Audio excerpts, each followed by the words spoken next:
कहानी की शुरुआत होती है जापान के एक शहर से, जहां हमें जापान के दो पॉपुलर हाई स्कूल गैंग्स देखने को मिलते हैं। इनमें से एक था होसेन हाई स्कूल गैंग और दूसरा था ओया हाई स्कूल गैंग। पास्ट में होसेन हाई स्कूल गैंग का कोई और लीडर था, लेकिन अभी प्रेजेंट में इस गैंग के लीडर का नाम साचियो है। दूसरी तरफ ओया हाई स्कूल गैंग के लीडर का नाम फुजियो था। साचियो और फुजियो दोनों ही बहुत स्ट्रॉन्ग फाइटर्स थे। पहले भी कई बार इन दोनों गैंग्स के बीच फाइट हो चुकी है और आज भी वे फाइट के लिए एक दूसरे की तरफ बढ़ रहे होते हैं। अब हमें पास्ट का एक सीन दिखाया जाता है जहां होप हिल नाम की एक बस्ती दिखाई जाती है। प्रेजेंट में यह बस्ती पूरी तरह से बर्बाद हो चुकी है। यहाँ हमें सेजी नाम का एक लड़का दिखता है जो बचपन में इसी होप हिल बस्ती में बड़ा हुआ था, इसलिए वो कभी कभी इस जगह को देखने आता है। फिर सेजी सीधे अपने एक बहुत करीबी इंसान के फ्यूनरल पर चला जाता है। वहाँ सामने उसके कई दोस्त खड़े थे, लेकिन तभी वहाँ फुजियो दिखता है जिसका कुछ लड़के पीछा कर रहे थे। फुजियो एक साइकिल पर भाग रहा था, जिसे वहाँ खड़े शिन्या और मासाया देख लेते हैं। ये दोनों फुजियो के दोस्त थे और उसे बचाने के लिए उसके पीछे भागते हैं, क्योंकि उन्हें लगा कि वो लड़के फुजियो को मारना चाहते हैं। वहाँ पहुँचने के बाद वे दोनों उन लड़कों को बुरी तरह पीटना शुरू कर देते हैं। असल में शिन्या और मासाया बहुत स्ट्रांग थे और जबरदस्त फाइट कर सकते थे, इसीलिए वे एक एक करके सबको ढेर कर देते हैं। वो लड़के कोशिश तो बहुत करते हैं, पर इन दोनों के सामने टिक नहीं पाते। लेकिन तभी फुजियो उन दोनों से कहता है, तुम दोनों ने बिना कुछ सुने उन्हें क्यों मारा? गलती उनकी नहीं मेरी थी। मैंने उनकी साइकिल चोरी की थी, इसलिए वो मेरे पीछे आ रहे थे। ये सुनकर वे दोनों फुजियो पर बहुत गुस्सा होते हैं और कहते हैं, ये बात तू हमें पहले नहीं बता सकता था, और तूने दूसरे की साइकिल चोरी ही क्यों की? फुजियो कहता है कि उसे फ्यूनरल में देर हो रही थी, इसलिए जल्दी पहुंचने के लिए उसने साइकिल चुराई। चूंकि आज वे सब एक फ्यूनरल में आए थे, फुजियो सबको लेकर एक शॉप पर आता है। यहाँ सब मिलकर फुजियो को बहुत डांटते हैं कि उसने बिना परमिशन किसी की साइकिल क्यों ली। ये शॉप असल में उनकी दादी की थी, जिन्होंने इन सबको बचपन से पाल पोस कर बड़ा किया था, लेकिन काफी समय पहले वो सबको छोड़कर चली गईं, इसलिए आज सब उनके फ्यूनरल पर इकट्ठे हुए थे। उनके 6 दोस्तों में से आज सिर्फ 5 ही आए थे, फुजियो, शिन्या, मासाया, मदोका और सेजी। जो आज नहीं आया उसका नाम अराता है। अराता को तो अभी तक पता भी नहीं है कि उनकी दादी की डेथ हो चुकी है। तो मदोका यहाँ अराता के बारे में ही बात कर रही थी। वो बताती है कि अराता अब किसी दूसरे गैंग की टीम में शामिल हो गया है। इसके बाद हमें अराता और उसके दोस्तों की पुरानी लाइफ दिखाई जाती है। एक वक्त था जब वे सब होप हिल बस्ती में ही रहा करते थे और बचपन में उनकी लाइफ बहुत ही खूबसूरत थी। वे 6 दोस्त हंसते खेलते अपना वक्त बिताते थे। उनके स्कूल के ठीक सामने एक दुकान थी जो असल में उनकी दादी की शॉप थी। वही दादी जो बचपन से उन्हें बुला बुलाकर तरह तरह की चीजें खिलाती थीं। एक दिन उन्होंने उन सबको एक एक करके 6 लॉकेट दिए और कहा कि तुम लोग कभी खुद को बेसहारा मत समझना। अगर तुम 6 दोस्त हमेशा एक साथ रहोगे तो कोई तुम्हारा कुछ नहीं बिगाड़ पाएगा। वे 6 दोस्त यह सुनकर बहुत खुश हुए। इसी तरह बचपन से उनकी दादी ने उन्हें संभाल कर रखा था, लेकिन किसी वजह से अराता उन सब से और दादी से अलग हो गया और अब वो एक दूसरे गैंग के लिए काम कर रहा है। अब प्रेजेंट में फुजियो और उसके बाकी 4 दोस्तों को दिखाया जाता है। फुजियो अपने दोस्तों को बताता है कि वो बहुत जल्द ओया हाई स्कूल में ट्रांसफर होने वाला है और वो वहां जाने के लिए बहुत एक्साइटेड है। असल में ओया हाई स्कूल शहर का सबसे खतरनाक स्कूल था, जहां शहर के सबसे बड़े स्कूल गैंग्स रहते थे। उस स्कूल के स्टूडेंट्स पढ़ाई करने नहीं बल्कि फाइट करने और अपना राज चलाने जाते थे। वहां अगर कोई कमजोर स्टूडेंट चला जाए तो उसकी हालत खराब हो जाती थी, क्योंकि गैंग्स के लड़के उन्हें बुली करने लगते थे। इसीलिए फुजियो उस स्कूल में जाना चाहता है ताकि वह सबको सबक सिखा सके और स्कूल से सारी बुराइयां खत्म कर सके। अब हमें ओया हाई स्कूल के 2 सबसे भयानक गैंग्स दिखाए जाते हैं। एक था मुरायामा का गैंग और दूसरा था तोदोरुकी का गैंग। इन दोनों के बीच काफी समय से झगड़ा चल रहा था और दिन ब दिन यह बढ़ता ही जा रहा था, क्योंकि दोनों ही गैंग अपनी पावर के दम पर पूरे स्कूल पर राज करना चाहते थे। आज यह साबित करने के लिए कि कौन ज्यादा पावरफुल है, दोनों टीमों ने एक फाइट रखी थी। वे फाइट करने के लिए स्कूल की एक खाली जगह पर पहुंच जाते हैं और देखते ही देखते लड़ाई शुरू हो जाती है। मुरायामा और तोदोरुकी दोनों ही बेहतरीन फाइटर थे, लेकिन मुरायामा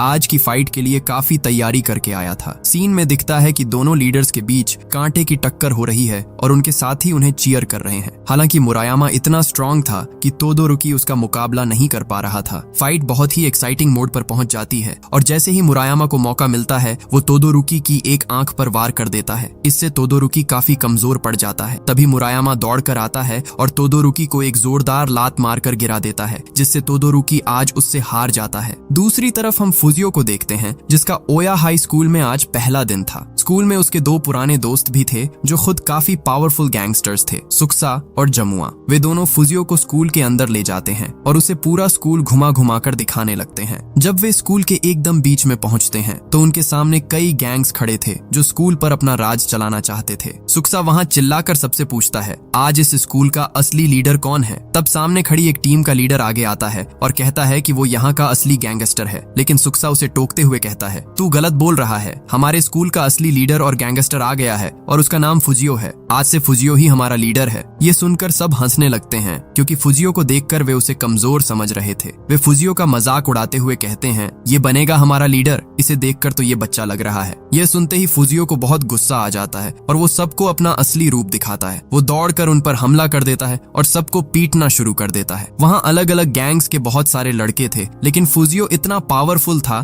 कि वे सब मिलकर भी उसका मुकाबला नहीं कर पाए। फुजियो एक एक करके सबको धूल चटा देता है और बस कुछ ही मिनटों में सबको हरा देता है। फुजियो की फाइटिंग स्किल्स देखकर सबको समझ आ गया कि वो उन सबसे कहीं ज्यादा स्ट्रॉन्ग है, इसलिए वे मामला आगे नहीं बढ़ाते। फुजियो सबको वार्निंग देता है कि दोबारा कोई उनसे भिड़ने की हिम्मत न करे। इधर तोदोरुकी की टीम दूर से फुजियो को देख रही थी और उन्हें एहसास हो गया था कि इस लड़के में दम है। इसके बाद सुक्सा और जमुआ की टीम फुजियो को स्कूल की छत पर ले जाती है। चूंकि फुजियो नया था, इसलिए सुक्सा एक बोर्ड के जरिए उसे समझाता है कि स्कूल में कितने गैंग्स हैं और उनका मकसद क्या है। जमुआ बताता है कि यहाँ का हर गैंग अपनी टीम को बड़ा बनाना चाहता है ताकि पूरे स्कूल पर अपना कब्जा कर सके। वो बताता है कि इस स्कूल के दो सबसे पॉपुलर गैंग मुरायामा गैंग और तोदोरुकी गैंग हैं।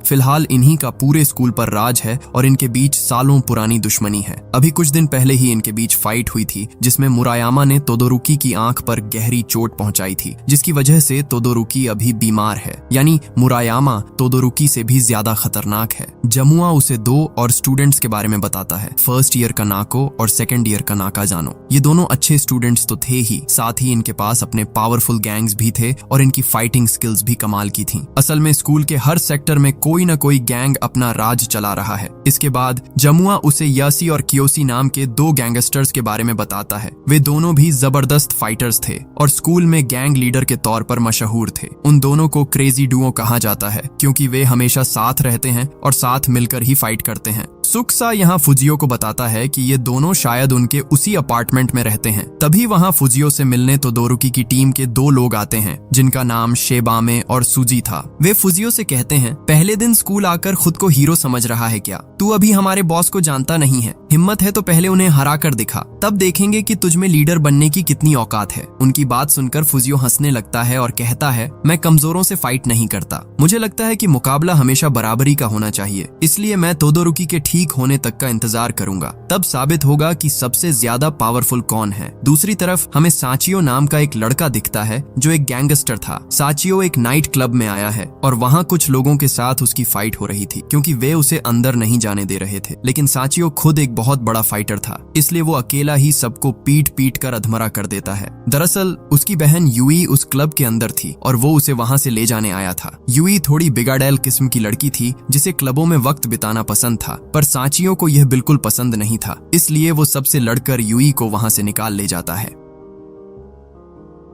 अगले दिन ओया हाई स्कूल में फुजियो सुक्सा और अपनी टीम के साथ टहल रहा होता है। तभी सामने से तोदोरुकी और उसके टीम मेंबर्स आ जाते हैं। तोदोरुकी फुजियो को रोकता है और कहता है, स्कूल में नए नए आकर बहुत भाव खा रहे हो। सुना है कुछ छोटे मोटे गैंग्स को हराकर खुद को हीरो समझ रहे हो। तुम फाइटर्स के बाप को ही भूल गए। दम है तो मुझसे लड़, मैं तुझे चैलेंज करता हूँ। लेकिन फुजियो कहता है, मेरी फाइटिंग का एक वसूल है, मैं कमजोरों पर हाथ नहीं उठाता। फाइट हमेशा बराबरी वालों के बीच होनी चाहिए, इसलिए जब तेरी आंख ठीक हो जाएगी तब मैं तुझसे लड़ूंगा। फुजियो का एटीट्यूड देखकर तोदोरुकी को बहुत गुस्सा आता है और वो तुरंत उसे एक जोरदार लात मारने की कोशिश करता है, पर फुजियो फाइटिंग में इतना माहिर था कि पलक झपकते ही उसने अपने हाथ से उस किक को ब्लॉक कर दिया। तोदोरुकी समझ जाता है कि फुजियो से अभी लड़ना ठीक नहीं है, इसके लिए तैयारी की जरूरत है। वो फुजियो को देख लेने की धमकी देकर वहाँ से चला जाता है। इसके बाद फुजियो फ्रेश होने के लिए स्कूल के टॉयलेट में जाता है जहाँ उसे कुछ लड़कों की आवाजें आती हैं। फुजियो दीवार के ऊपर से झांक कर देखता है कि कुछ लड़के वहाँ ड्रग्स की डील कर रहे रहे हैं। वे स्कूल के अंदर रेड ड्रम नाम के ड्रग्स का बिजनेस कर रहे थे, जो कोरिया, जापान और चीन जैसे देशों में बहुत पॉपुलर है। फुजियो उन लड़कों को सीधे स्कूल की छत पर ले जाता है और उन्हें डरा धमकाकर पूछता है कि ये ड्रग्स उनके पास कहां से आए। वे लड़के बताते हैं कि ये ड्रग्स मुरायामा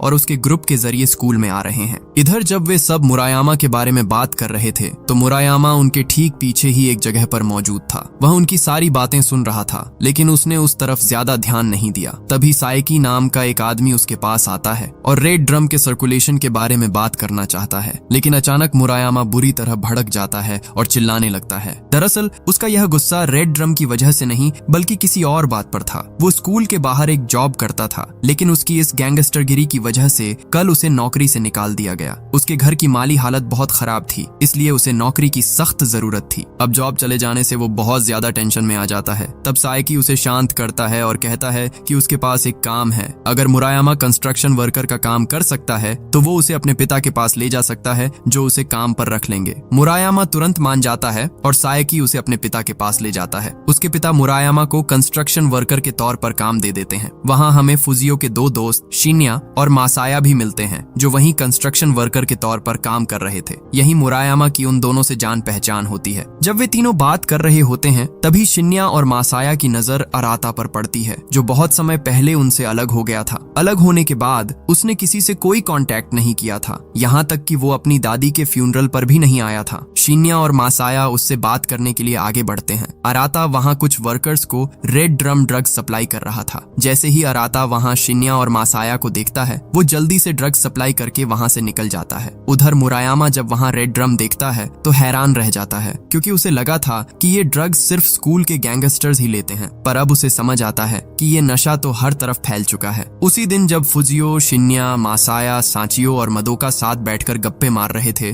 तब शिन्या और मासाया बताते हैं कि आज बरसों बाद उन्होंने अराता को देखा है। वे जहाँ काम करते हैं अराता वहीं आया था, पर उन्हें देखकर भाग गया। मदोका कहती है कि उन्हें अराता के बारे में खबर लेनी होगी और पता करना होगा कि आखिर उसके साथ क्या हुआ है। वो उनके सर्कल से दूर क्यों चला गया? कहीं ऐसा तो नहीं कि वो किसी गलत गैंग के चक्कर में पड़ गया हो? शिन्या और मासाया बताते हैं कि बात शायद ऐसी ही है, क्योंकि अराता आज उनके वर्क प्लेस पर रेड ड्रम सप्लाई करने आया था। ये सुनकर सब दंग रह जाते हैं। फुजियो कहता है कि अगर अराता तक पहुंचना है तो सबसे पहले रेड ड्रम के बारे में पता लगाना होगा, इसका मेन सोर्स क्या है और पूरे शहर में ये बिजनेस कौन चला रहा है, तभी शायद कोई क्लू मिले। सब मिलकर इस मामले की इन्वेस्टिगेशन के लिए एक टीम बनाना चाहते हैं, लेकिन फुजियो मना कर देता है। वो कहता है कि ये पूरा मामला उन चारों को ही संभालना होगा, क्योंकि उसके पास इसके लिए वक्त नहीं है। उसके नए स्कूल में बहुत काम है, वहाँ सब कुछ बिगड़ा हुआ है। कुछ ही दिनों में उसकी फाइट भी है, जिसे उसे हर हाल में जीतना है, ताकि वो अपनी पावर से स्कूल की व्यवस्था सुधार सके। उस पर बहुत बड़ी जिम्मेदारी है। दूसरी तरफ हमें होप हिल बस्ती की एक पुरानी बिल्डिंग दिखाई जाती है, जहाँ अराता मौजूद था।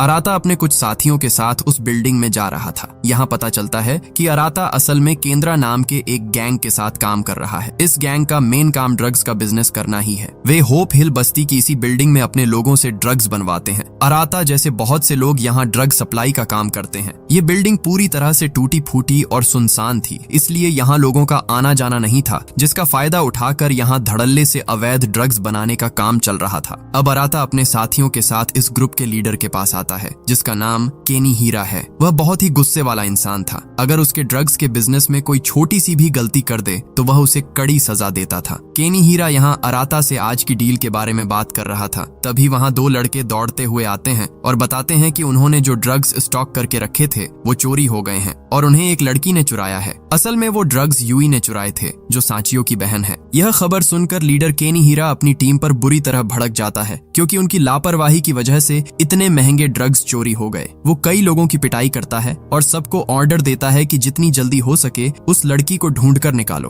अब ओया हाई स्कूल में वो दिन आ जाता है जब यह तय होना था कि सबसे ज्यादा पावरफुल कौन है। स्कूल के एक खाली मैदान में सारे गैंग्स और उनके मेंबर्स इकट्ठा होते हैं। हर गैंग का एक ही टारगेट था, मुरायामा को हराकर उसकी जगह छीनना, क्योंकि अब तक मुरायामा ही सबसे ज्यादा ताकतवर लीडर था। वहाँ फुजियो और उसकी टीम भी फाइट देखने पहुंचती है। मुरायामा यहाँ तोदोरुकी से कहता है, तुझे मैंने जो चोट मारी थी तू अभी तक उससे रिकवर नहीं हुआ है और फिर से मेरे हाथों पिटने आ गया। खैर, फाइट शुरू करने से पहले मैं तुम सबसे एक सवाल पूछना चाहता हूँ। रेड ड्रम जैसा ड्रग हमारे स्कूल में कौन सप्लाई कर रहा है? इसे यहाँ कौन ला रहा है? यानी मुरायामा खुद स्कूल में ड्रग्स नहीं लाया था, बल्कि किसी ने उसका नाम इस्तेमाल करके यह काम किया था। मुरायामा जानना चाहता था कि ऐसी घटिया हरकत किसने की है, क्योंकि इससे स्कूल के अच्छे स्टूडेंट्स का भी फ्यूचर बर्बाद हो जाएगा।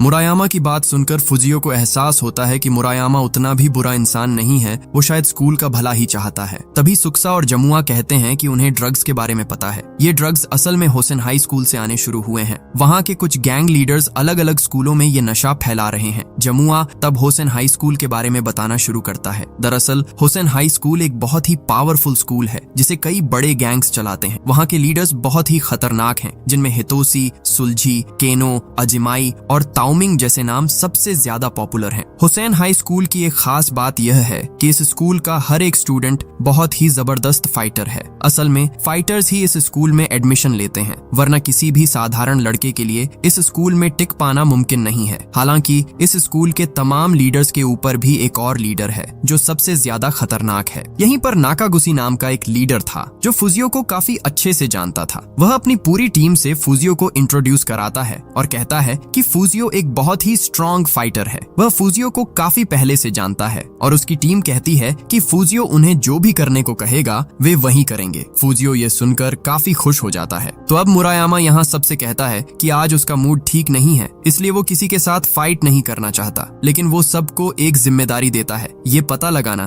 कि स्कूल के अंदर रेड ड्रम कौन ला रहा है। जो भी उसे ये जानकारी ला कर देगा उसे इनाम दिया जाएगा। इतना बोलकर मुरायामा वहाँ से जाने लगता है, पर तभी फुजियो उसे पीछे से आवाज देता है। फुजियो उससे कहता है, मैंने तुम्हें जितना बुरा सोचा था तुम उतने बुरे हो नहीं। तुम्हारे अंदर बुराई के साथ साथ कुछ अच्छी बातें भी हैं जिससे मैं इम्प्रेस हुआ हूँ, लेकिन फिर भी मैं तुम्हारे साथ फाइट करना चाहता हूँ, क्योंकि मुझे स्कूल में ये साबित करना है कि मैं सबसे स्ट्रॉन्ग हूँ। मुझे लगता है कि तुम एक बहुत अच्छे फाइटर हो, इसलिए मुझे कुछ दिन का वक्त और दो, फिर देखना मैं तुम्हें फाइट में हरा दूंगा। मुरायामा उस पर हंसता है और उसकी आंखों में आंखें डालकर वहाँ से चला जाता है। अब दूसरी तरफ हमें होसेन हाई स्कूल दिखाया जाता है, जहाँ सब एक लीडर को सम्मान दे रहे थे। यहाँ पता चलता है कि होसेन हाई स्कूल का लीडर कोई और नहीं बल्कि साचियो है, वही जो उस रात अपनी बहन यूई को क्लब से लेने गया था। साचियो यहाँ सबसे पूछता है कि उनके एरिया के हर स्कूल में रेड ड्रम ड्रग्स कौन सप्लाई कर रहा है और इसे कौन फैला रहा है। वो सबको ऑर्डर देता है कि इस बात की जल्द से जल्द छानबीन की जाए। दूसरी तरफ मदोका और साचियो की बहन यूई साथ में स्कूल जा रही थी। यूई काफी देर से नोटिस कर रही थी कि कोई उनका पीछा कर रहा है। मदोका पीछे मुड़कर एक लड़के को देखती है और तुरंत उसके पास जाकर चिल्लाती है कि वो उनका पीछा क्यों कर रहा है। वो उसे वार्निंग देती है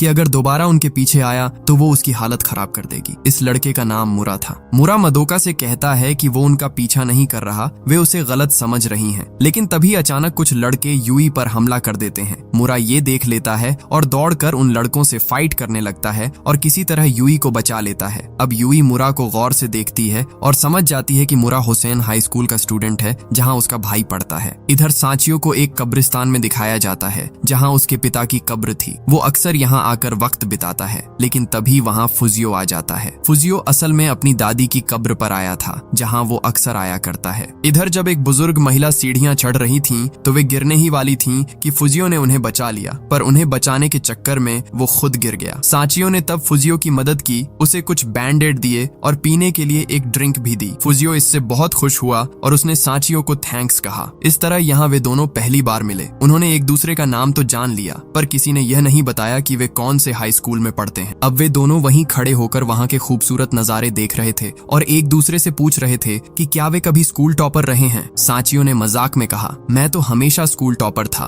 पर तुम्हें देखकर लगता है कि तुम बिल्कुल जीरो हो। इतना कहकर साचियो वहाँ से चला जाता है। उसी रात कब्रिस्तान में अराता आता है। वो भी अपनी दादी की कब्र देखने आया था। अराता को दादी की मौत की खबर मिल गई थी, पर वो अपने 5 दोस्तों के सामने नहीं आना चाहता था, इसलिए वो फ्यूनरल पर भी नहीं गया। जब वो दादी की कब्र के पास था, तभी वहाँ उसका दोस्त सेजी आ जाता है। सेजी अराता को वहाँ देखकर हैरान रह जाता है और कहता है, अराता, तुझे पता था कि दादी अब नहीं रही, फिर भी तू फ्यूनरल पर क्यों नहीं आया? और मैं तेरे बारे में ये सब क्या सुन रहा हूँ कि तू रेड ड्रम ड्रग्स के धंधे में फंस गया है। तू ऐसा क्यों हो गया है और हमसे दूर क्यों चला गया? लेकिन अराता उसकी कोई बात नहीं सुनता और वहाँ से जाने लगता है। तब सेजी कहता है, तुझे ये रेड ड्रम का बिजनेस छोड़ना होगा, वरना मैं तुझे सबक सिखाऊंगा। ये सुनकर अराता को बहुत गुस्सा आता है और वो सेजी के चेहरे पर जोर का मुक्का मारकर चला जाता है। हालांकि उनकी दादी ने उन 6 दोस्तों को जो लॉकेट दिए थे, अराता अपना वो लॉकेट गलती से वहीं गिरा देता है। दूसरी तरफ ओया हाई स्कूल के इयाओसी नाम के लड़के पर कुछ लोग हमला कर देते हैं जब वो अकेला कहीं जा रहा था। हमलावरों ने हुसैन हाई स्कूल की यूनिफॉर्म पहन रखी थी। वहीं दूसरी ओर हुसैन हाई स्कूल के कुछ लड़कों पर ओया हाई स्कूल वाले हमला कर देते हैं।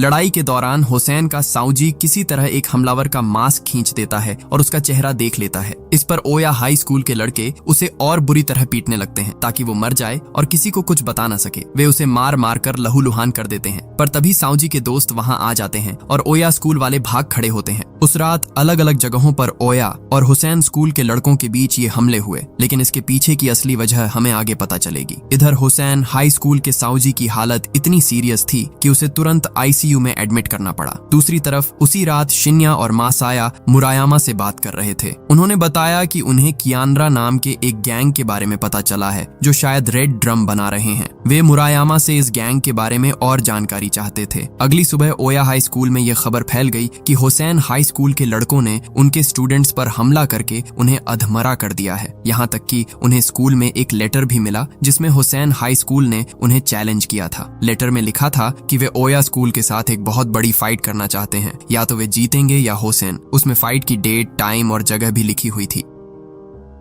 यह लेटर देखकर फुजियो बुरी तरह भड़क गया। हालांकि किसी को समझ नहीं आ रहा था कि अचानक हुसैन हाई स्कूल को क्या हुआ है और वे लड़ाई क्यों चाहते हैं। फुजियो उनका चैलेंज एक्सेप्ट कर लेता है और सबको ऑन ऑर्डर देता है कि यह स्कूल के मान सम्मान की बात है, इसीलिए सबको एक होकर मुकाबला करना होगा। दूसरी तरफ हुसैन हाई स्कूल के लीडर साचियो को खबर मिलती है कि उनके लड़कों पर ओया स्कूल वालों ने हमला किया है और वे सब हॉस्पिटल में भर्ती हैं। साचियो जब साउजी की हालत देखता है तो उसका खून खौल उठता है। उसके अंदर बदले की आग जलने लगती है और वो फैसला करता है कि वो ओया हाई स्कूल से बदला लेकर रहेगा। वो अपने सभी लोगों को फाइट के लिए तैयार होने का हुक्म देता है ताकि वो ओया स्कूल को बता सके कि उनसे भिड़ना कितना खतरनाक हो सकता है। इस तरह दोनों स्कूलों के बीच ठन जाती है। फुजियो अच्छी तरह जानता था कि हुसैन हाई स्कूल के स्टूडेंट्स की तादाद बहुत ज्यादा है, इसलिए जीतने के लिए उसे अपनी टीम बढ़ानी होगी। इसीलिए वो रात को तोदोरुकी से मिलने जाता है। तोदोरुकी की आंख अब बिल्कुल ठीक हो चुकी थी। फुजियो तोदोरुकी से कहता है, सुन, हमारे बीच चाहे कितनी भी दुश्मनी हो, हम फिर लड़ लेंगे, लेकिन जब स्कूल की इज्जत की बात आए तो हमें एक साथ लड़ना होगा। हमारे बीच कौन ज्यादा पावरफुल है ये बाद में देख लेंगे। क्या अभी हम अपनी टीम के लिए एक नहीं हो सकते? फुजियो की बात सुनकर तोदोरुकी हंसता है और कहता है, क्या तू मुझसे दोस्ती करने आया है? और जहाँ तक पावर की बात है तो असली पावर उसी के पास होती है जिसकी बात लोग सुनते हैं और जिसे लोग अपना लीडर मानते हैं। इन कुछ दिनों में मैं ये बात समझ गया हूँ, सिर्फ ताकत से कोई लीडर नहीं बनता, उसके लिए लीडरशिप क्वालिटी चाहिए। तू स्कूल में नया है, फिर भी इन कुछ ही दिनों में तू यहाँ का लीडर बन गया है, इसलिए मुझे नहीं लगता कि हमें अब पावर टेस्ट करने की जरूरत है। तोदोरुकी की बातें सुनकर फुजियो समझ जाता है कि वो पुरानी दुश्मनी भूल चुका है। फुजियो ये जानकर काफी खुश होता है। फुजियो तब तोदोरुकी से कहता है कि फाइट के दिन मैं तेरा और तेरी टीम का इंतजार करूंगा, मुझे उम्मीद है कि तू हमारी टीम ज्वाइन करेगा। इतना कहकर फुजियो वहाँ से चला जाता है। देखते ही देखते फाइट का दिन आ जाता है। हुसैन हाई स्कूल के लेटर में जो जगह, टाइम और डेट लिखी थी, ठीक वहीं दोनों स्कूलों के गैंग्स हाजिर हो जाते हैं। दोनों ही गैंग्स बहुत पावरफुल थे और फुल एटीट्यूड के साथ फाइट के लिए आगे बढ़ रहे थे। यहाँ दिखता है कि फुजियो की टीम में तोदोरुकी भी शामिल हो चुका है। हालांकि फुजियो जब हुसैन हाई स्कूल के लीडर की तरफ देखता है तो वह एकदम चौंक जाता है, क्योंकि यह लीडर कोई और नहीं बल्कि साचियो था, जिससे उसकी मुलाकात कब्रिस्तान में हुई थी और जिसने उसकी मदद की थी। साचियो भी फुजियो को देखकर हैरान रह जाता है। भले ही वे एक दूसरे को जानते थे, पर अब उन्हें लड़ना ही होगा। कुछ ही देर में दोनों गैंग्स के बीच भयानक फाइट शुरू हो जाती है। दोनों तरफ बहुत सारे मेंबर्स थे, लेकिन हुसैन हाई स्कूल की तादाद ज्यादा थी। हर तरफ जबरदस्त मार पिटाई चल रही थी।